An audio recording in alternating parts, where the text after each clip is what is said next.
Hey guys, what's going on? It's Brian at Two Indians. How are you doing today? I'll tell you how I'm doing. Big news coming out of the automotive and motorcycle industry today, where Polaris has put out a news release stating that they are selling off a majority stake, whatever that means, 51%, 91%, I don't know, in their Indian motorcycle group, which is not, I'll grant you, the largest part of their operations, but at almost $500 million a year in sales, it's a significant amount of their operations. So you got to ask yourself, why would Polaris want to sell off this part of their group?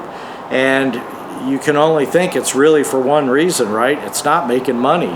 As sad as that makes us sound, all of us Indian motorcycle fans out there, we want to make sure that the company that we're investing into by buying our motorcycles and t-shirts and apparel and parts and all the stuff that we buy from Indian, we invest our identity into this brand to some degree, and we want to make sure it's a solid, stable brand. I don't see how spinning this off to a private equity group that specializes in real estate, which is what Carolwood LP does, I don't see how that really solidifies Indian Motorcycle's place in the motorcycle community.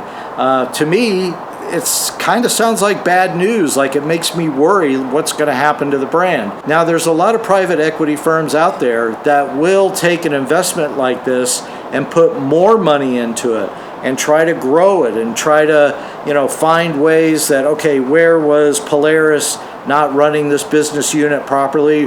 Where were they, missing the boat on profitability, on expansion, on all the metrics that make a successful motorcycle brand? Is this the end of the bagger races for Indian Motorcycle? Is this an expansion of the dealerships across the country? I mean, this could seesaw a lot of different ways, and we really don't know what it is. I can tell you that it's not surprising to hear that not only for Indian Motorcycle, but for Harley Davidson, over the last few years, sales have definitely gone down. It's really funny that this topic just came up today because I've been doing research on a video that I wanted to do about all the Harley guys going, it's a Polaris, right? I mean, nothing really torques me more than all the Harley fanboys, the hypersensitive guys that can't accept the fact that Indian Motorcycle is the first American motorcycle brand, and so they always throw out that dig to you, well, it's not really an Indian, it's a Polaris. Whatever, it's a brand. We all know that Polaris acquired that brand back in 2011 and have been investing in it since. So I thought it was kind of funny that this just came up today. But like I was saying, we all know that their sales have been going down over the last few years, and the same is true for Harley Davidson.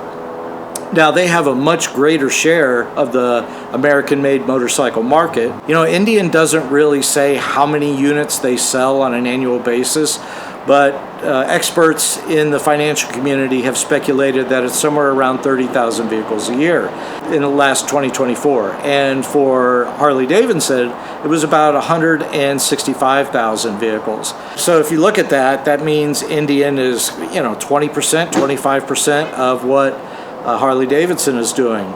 But for both brands, it's gone down about 15% per year from what I'm reading. I could be wrong about some of this. You guys are going to go out and fact check all this stuff or take a look at it or say some guy in another video said something else. Well, I don't care about that, right? These are kind of close numbers. So if the company has been losing sales, and you would assume that at that point, because they have hard costs in manufacturing, etc., that they're also losing money on the Indian brand, then they may have wanted to spin it off, try to recoup some of their investment, and just get out of the American-made motorcycle business altogether. I understand that. I'm kind of sad about it, but it's the reality of the world. And if they want to protect their stock and their investors, that's something that they've probably been looking at internally, and that they're realizing they have to do something in order to make more profit for the Polaris brand. Not entirely, I won't say unexpected, because I don't think any of us saw this coming, But if you just look at the size of the company and the number of sales that Indian Motorcycle has, you got to think that there's at some point something's going to have to give. Now, what I worry about is how does this affect, their growth? Are we going to see them racing baggers now? Are they going to be investing in new motorcycles? Are they going to be, killing off some of the, the Thunderstrokes, for example? We could see those go away and see them just rededicate completely to the Power Plus models. I really don't know what's going to happen any more than you guys do. But I just kind of wanted to think about some of these things out loud and get a video out in front of you guys below, because I want to hear what you guys think about what's going to happen to the brand. So anyway, that's kind of just what I wanted to say. It's shocking a real estate company is going into partnership with Polaris. Maybe there's some hope there that Polaris is still going to be involved a little bit with the brand. I don't know. It's going to be interesting to see what happens over the next 12 to 18 months. What do you think? Let me know. And what is Matt Laidlaw going to say? Oh my God.